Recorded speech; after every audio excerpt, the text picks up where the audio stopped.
Friends, இது உங்கள் சுமிpokkisham. எல்லோரும் எப்படி இருக்கீங்க? நல்லா இருக்கீங்களா? இன்றைக்கி காலையில் நான் என்ன டிஃபன் செஞ்சேன் அப்படின்றது தான் நான் உங்ககிட்ட ஷேர் பண்ணுறேன். ரொம்ப சுலபமானதுங்க, ஆனால் ரொம்ப டேஸ்டியாக இருந்துச்சு. நம்மக்கிட்ட ஏற்கனவே வாங்கின ஸ்ப்ரெட் பண்ணுற சீஸ் இருந்துச்சு. சரி, அதை வச்சுட்டு இவங்க என்கிட்ட கேட்டுகிட்டே இருந்தாங்க, அம்மா ஏதாவது செஞ்சு கொடுங்கம்மா அப்படின்னு சொல்லிட்டு இருந்தாங்க. சரி, அதனால் ப்ரெட் பாக்கெட்லாம் வாங்கி வச்சுருந்தேன். இன்றைக்கி நாளைக்குன்னு தள்ளிக்கிட்டே போயிடுச்சுங்க. நான் நல்லா ஒரு பெரிய வெங்காயத்தை கட் பண்ணி பொடிசாக கட் பண்ணி எடுத்துட்டு, ஒரு பெரிய தக்காளியை கட் பண்ணி எடுத்துகிட்டு, ஒரு 2 வெள்ளரி பிஞ்சு அதை தோல் மேலே இருக்க தோலெல்லாம் எடுத்துகிட்டு பொடிசாக கட் பண்ணி எடுத்துக்கோங்க. உங்களுக்கு இன்னும் பொடிசாக வேணும்னா நீங்கள் பொடிசாக கட் பண்ணிக்கிங்க. கொஞ்சம் கொத்தமல்லி சேர்த்துக்குங்க. நான் எனக்கு சாப்பிடும்போது கொஞ்சம் வெங்காயம், தக்காளி, அந்த வெள்ளரி பிஞ்செல்லாம் நமக்கு கடிப்பட்டால் ரொம்ப நல்லாயிருக்கும். அதோட மயோ சேர்த்துருக்கும் போது இன்னும் ரொம்ப டேஸ்ட்டாக இருக்குங்க. அதனால் நான் கொஞ்சம் மிளகுத்தூளும் சேர்த்துக்கிறேன்.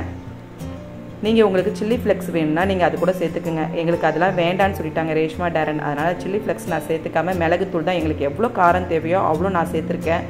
அப்புறம் நம்மளுடைய பித்தாளி சீசனிங் இது இருந்ததுன்னா நீங்கள் சேருங்க, இது இல்லைன்னா நீங்கள் ஸ்கிப் பண்ணிவிடுங்க.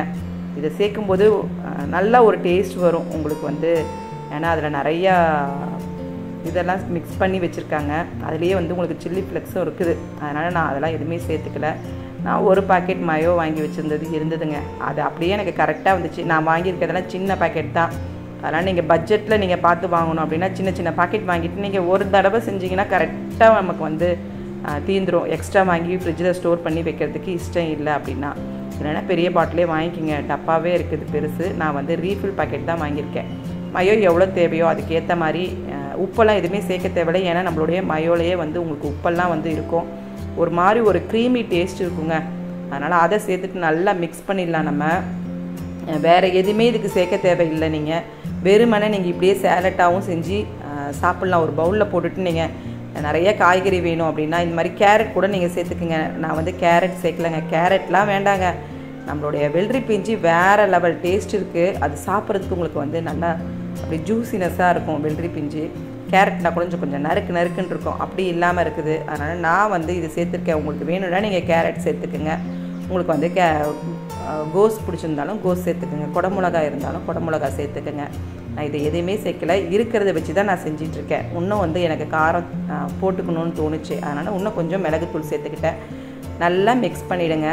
உங்களுக்கு வீட் பிரெட் இருந்துச்சுன்னா அது நீங்கள் வாங்கிக்கிங்க. நான் நார்மலாக சாதாரண ப்ரெட்டு ஸ்வீட் கடையில் இருக்கும் பாருங்கள், அது மாதிரி தான் நான் வாங்கி செய்கிறேன். நீங்கள் சாண்ட்விச் ப்ரெட்டுன்னு வாங்கினீங்கன்னா அது நல்லா பெருசாக இருக்குங்க. சாண்ட்விச் ப்ரெட்டு பார்த்துருப்பீங்க, அது 2 ஸ்லைஸ் சாப்பிட்டாலே போதும். இது சின்ன சின்ன ஸ்லைஸ் தான் இருக்கும். அவ்வளோவா உங்களுக்கு மொத்தமாகவும் இருக்காது. அதனால் நான் ஒரு ஆளுக்கு 6 ப்ரெட்டு செஞ்சு சாப்பிட்டோம். ஒரு ஆள் ஒருத்தங்களுக்கு நீங்கள் 6 ஸ்லைஸ் செஞ்சு கொடுத்தீங்கன்னா அவங்களுக்கு ஃபில்லிங்காக இருக்கும். ஒரு வாழைப்பழம் சாப்பிட்டா போதுங்க. இல்லைனா ஒரு டம்ளர் பால் ஆற்றி கொடுத்துட்டா போதும். காலையில் இந்த மாதிரி நீங்கள் ஈஸியாக செய்யணும் அப்படின்னா அப்படி செய்யுங்க. இப்போ ஒரு ஸ்டவ் பற்ற வச்சுட்டு பேன் வச்சிடலாம். நான் நான்ஸ்டிக் வச்சுருக்கேன். நீங்கள் உங்ககிட்ட இருக்கிற தோசைக்கல் கூட நீங்கள் யூஸ் பண்ணிக்கிங்க. இது யூஸ் பண்ணுறது இல்லையே அப்படின்றதுக்காக நான் யூஸ் பண்ணிடுறேங்க. இந்த மாதிரி செய்யும் போது உங்களுக்கு ஏதாவது சிந்துனாலும் ஒட்டாதில்லை, அதுக்காக நான் அப்படி யூஸ் பண்ணுறேன். இப்போ நம்ம ப்ரெட்டு மேலே நம்மளுடைய சீஸ் ஸ்ப்ரெட் பண்ணுற சீஸ் வாங்கிட்டு நீங்கள் யூஸ் பண்ணுங்கள். ரொம்ப நல்லா இருக்குங்க. நான் கூட இது எப்படி இருக்குமோ அப்படின்னு தான் யோசிச்சேன். அன்றைக்கி நம்ம செஞ்சிருந்த பாஸ்தாலையும் சேர்த்துருந்தோம். ஆனால் சூப்பராக இருந்துச்சு. இதே நீங்கள் சீஸ் வாங்கி சேர்க்கும்போது ஒரு மாதிரி அப்படியே இழுத்துட்டே வரும். அது உங்களுக்கு ஆறின பிறகு அந்த மாதிரி இருக்காது. சவுக்குன்னு சாப்பிட்ற மாதிரி இருக்கும். ஆனால் இந்த சீஸ் ஸ்ப்ரெட் பண்ணுற இந்த ஸ்மூத்தாக இருக்கிற இதை நான் இது வரைக்கும் யூஸ் பண்ணது தான் ஃபஸ்ட்டு தடவை. ஸ்ப்ரெட் பண்ணி சாப்பிட்றது ரொம்ப சூப்பராக இருக்காது. இந்த மாதிரி சாண்ட்விச்சுக்கெலாம் ரொம்ப நல்லாயிருக்கு. நம்ம பாஸ்தாலையும் சேர்க்கும்போது ரொம்ப நல்லா இருந்ததுங்க. இல்லைன்னா கொஞ்சம் ஆறினோடனே உங்களுக்கு பாஸ்தாவில் பார்த்தீங்கன்னா அப்படியே சவுக்குன்னு சாப்பிட்ற மாதிரி இருந்தது. ஆனால் அப்படி இல்லை பாருங்கள். இதை சேர்த்துருக்கும் போது அப்படி இல்லை. ஒரு டப்பா 40 ரூபா தான். நான் வாங்கினதில் ஒரு டப்பா வாங்கினா போதுங்க. ஏன்னா எக்ஸ்ட்ரா எனக்கு நான் எடுத்து வச்சுருக்கேன். திருப்பி நான் ஃப்ரிட்ஜில் ஸ்டோர் பண்ணி வச்சுருக்கேன். ஸ்டோர் பண்ணக்கூடாதுன்னு தான் நான் 1 வாங்கிட்டு வர சொன்னேன். அன்றைக்கி யூஸ் பண்ணிவிட்டு மீதி இருந்தது பாருங்கள், அதை யூஸ் பண்ணி திருப்பி ஒரு டப்பாவை பிரித்து வச்சுருக்கேன். நீங்கள் பட்டர் இருந்ததுன்னா சேர்த்துங்க. நான் ஆயில் தான் சேர்த்துக்கிறேன். ரீஃபண்ட் ஆயில் தான் நான் சேர்த்துக்கிறேன். ஏன்னா என்கிட்ட பட்டர் இல்லை. நான் இப்போ காலையில் டைமில் நம்ம உட்காந்து எடுக்கணும். அன்றைக்கி டம்ளரில் இருந்துச்சு, நான் எடுத்து வச்சிட்டேன். ஃப்ரீசருக்குள்ளே இருக்கிறத இப்போ உடனே எடுக்க முடியாது. அதனால் சரி, அதை ஏன் எடுத்துகிட்டு பரவாயில்ல ரீஃபண்ட் ஆயில் சேர்த்துட்டு செய்யலாம் அப்படின்ட்டு. உங்களுக்கு சீஸ் கொஞ்சம் திகட்டல் இருக்கதாங்க செய்யும். அதோட ஏன் திருப்பி பட்டரும் சேர்த்துட்டு நான் சொன்னேன் ரீஃபண்ட் ஆயில் சேர்த்துக்குங்க, ரீஃபண்ட் ஆயில் சேர்த்து செஞ்சுக்கலாம் ரேஷ்மா அப்படின்னேன். சரி ஓகேம்மா, ஆனால் ரீஃபண்ட் ஆயில் லைட்டாக தான் இருக்கும், உங்களுக்கு அவ்வளோவா தெரிஞ்சிக்காது. மற்ற எந்த ஆயில் நீங்கள் சேர்த்தாலும் உங்களுக்கு அதோடைய டேஸ்ட் வந்து மாறிடுங்க. நல்லெண்ணெயோ இல்லை கடலெண்ணெயோ சேர்த்துறாதீங்க. நான் அதனால் ரீஃபண்ட் ஆயில் தான் சேர்த்துக்கிறேன். இப்படி அடுத்தடுத்து ஒவ்வொரு ப்ரெட்டாக வந்து ஸ்ப்ரெட் பண்ணிவிட்டு அதில் நிறையா உங்களுக்கு வேணும்னா நீங்கள் எவ்வளோ வேணுமோ அவ்வளோ வச்சுக்கோங்க. நான் எனக்கு ப்ரெட்டுக்கு எவ்வளோ தேவையோ அந்த அளவு தான் நான் வச்சுக்கிறேன். அதுக்குள்ளே எவ்வளோ ஃபில் பண்ண முடியும். ஆனால் எங்கள் பாவாக்கெலாம் நிறையா ஃபில் பண்ணி தான் அவருக்கு கொடுத்தேன். ஏன்னா உங்களுக்கு நிறையா அதில் வந்து வெங்காய தக்காளி அந்த வெள்ளரி பிஞ்சுலாம் இருந்து சாப்பிடும்போது ரொம்ப நல்லாயிருக்கும் டேஸ்ட்டு. அதனால் நான் அவருக்கு நிறையா வச்சேன். இவங்களுக்குலாம் நிறையா வேணான்னுவாங்க. ஒரு சைடு குக்கான பிறகு அடுத்த சைடு அப்படியே திருப்பி போட்டுட்டு இப்படி போட்டு அடுத்தடுத்து ஒவ்வொருத்தங்களுக்காக நம்ம கொடுத்துட வேண்டியதாங்க. இதை நீங்கள் ஈவினிங் ஸ்நாக்ஸாக கூட நீங்கள் செஞ்சு சாப்பிடுங்க. நான் வந்து காலையில் செஞ்சேன். ஈவினிங் டைமில் இவங்க யாரும் வந்து கரெக்டாக அந்த டயத்துக்கு ஒரு 5 மணிக்கெலாம் யாரும் எழுந்திருக்கிறவங்களும் இல்லை, எல்லாம் படுத்துருக்காங்க, இல்லைன்னா சில சமயம் தூங்கிடுறாங்கங்க. அதனாலேயே நான் வந்து காலையில் டைமில் இவங்களுக்கு பிடிச்சதெல்லாம் நான் செஞ்சு கொடுக்குறேன். பாருங்கள், ஒரு சைடு ஹையில் வச்சிடாதீங்க, கொஞ்சம் தீஞ்ச மாதிரி ஆகிடும். அதனால் நான் ஹையில் ஃபஸ்ட்டு வச்சுட்டேன். அதுக்கப்புறமா திருப்பி போட்டுட்டு நல்லா வந்து வெளியே நல்லா க்ரன்ச்சியாக உள்ள நல்லா சாஃப்டாக இருக்கும். இப்படி திருப்பி போட்டு நம்ம ஒவ்வொன்றா வந்து எடுத்துக்க வேண்டியதாங்க. ஒரு பாக்கெட் வாங்கினா கரெக்டாக 4 பேருக்கு எனக்கு தெரிஞ்சு போதும் அப்படின்ற மாதிரி தான் இருக்குது. இது நிறையா நம்ம இட்லி தோசைலாம் சாப்பிட்ற மாதிரி சாப்பிட முடியாது. உங்களுக்கு ஒரு 2-3 எடுத்துக்கிட்டாலே உங்களுக்கு வந்து ஃபில்லிங்காக இருக்கும். இப்போ எங்கேயாவது வெளியே போயிருக்கீங்க, அங்கே ஏதாவது வந்து தோசை இட்லிலாம் வாங்கி சாப்பிட்றதுக்கு இஷ்டம் இல்லை, எனக்கு வந்து தோசை இட்லி கிடைக்கல அப்படின்னா இந்த மாதிரி சாண்ட்விச் கூட நீங்கள் செஞ்சு டக்குன்னு சாப்பிட்லாங்க. எலக்ட்ரிக் ஸ்டவ் இருந்துச்சுன்னா போதும், நம்மளுடைய இண்டக்ஷன் ஸ்டவ் இருந்தால் போதும், டக்குன்னு ரெடி பண்ணி கொடுக்கலாம். இப்போ பாருங்கள், வெளியே நல்லா க்ரன்ச்சியாக இருக்குது. கட் பண்ணிவிட்டு உள்ளே பார்க்கும்போது பாருங்கள், நம்மளுடைய இந்த சீஸ் வந்து ஸ்ப்ரெட் பண்ணுற சீஸ்னால் அந்த இழுக்கிற மாதிரியான அந்த இதே இல்லாமல் ரொம்ப வந்து க்ரீமியாக ரொம்ப ஜூஸியாக இருந்ததுங்க.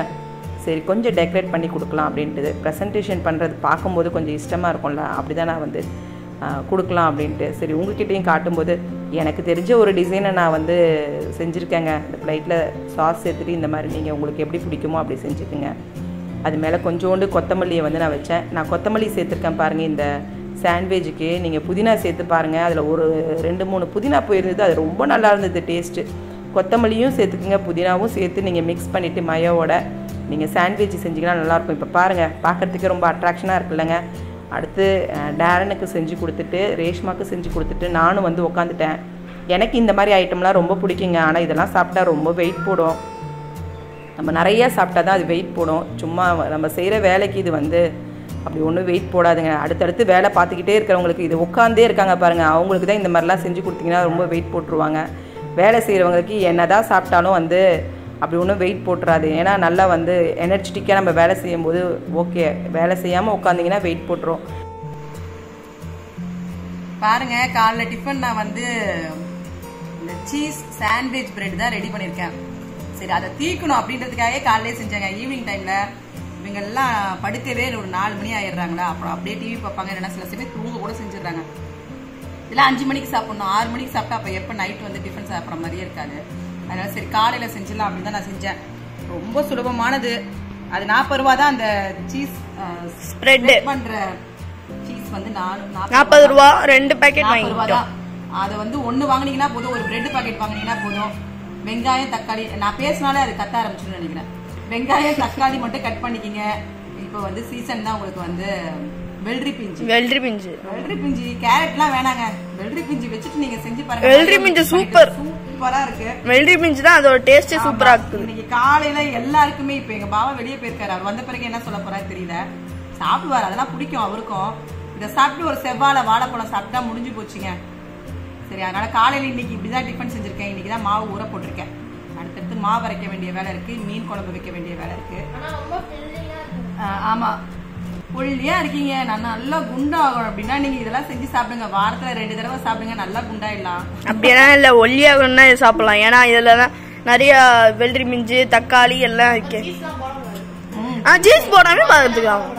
சீஸ் இல்லாம சாப்பிட முடியாது. என்கிட்ட வந்து பட்டர் இல்லைங்க, இனிமேதான் நான் எடுக்கணும். அன்னைக்கு செஞ்ச சப்பாத்திக்கு நான் எடுத்து செஞ்சேன் சப்பாத்திக்கு. அந்த வீடியோலாம் இன்னும் உங்ககிட்ட அப்லோட் பண்ணல. என்ன ரேஷ்மா? இன்னைக்கு வரும். டெய்லி டிஃப்ரெண்டா இவங்களுக்கு வந்து காலைல டிஃபன் செஞ்சு கொடுத்துட்டு இருக்கேன். இன்னைக்கு நான் ரீஃபண்ட் ஆயில் தான் ஊற்றி டோஸ்ட் பண்ணுறதுக்கு ரீஃபண்ட் ஆயில் தான் யூஸ் பண்ணனே தவிர பட்டர் இல்லாதனால நான் பட்டர் யூஸ் பண்ணல. உங்ககிட்ட பட்டர் இருந்துச்சுன்னா பட்டர் சேர்த்து செஞ்சீங்கன்னா இன்னும் நல்லா இருக்கும். ஆனால் திகட்டுங்க, இப்படி சாப்பிடும்போது திகட்டல. பட்டர் சேர்த்துட்டு இன்னும் திகட்டி இருந்திருக்கும், திகட்டாம இருந்துச்சு. சூப்பரா இருக்கு. காலையில இந்த மாதிரி டிஃபன் நான் வந்து சாப்பிட்டுருக்கேன். நீங்க ஈவினிங் வந்து டிஃபனா செஞ்சுக்கீங்க. ஸ்நாக்ஸ் பதிலாக ஈவினிங் இந்த மாதிரி செஞ்சு சாப்பிட்டு பாருங்க. ரொம்ப நல்லா இருக்கு.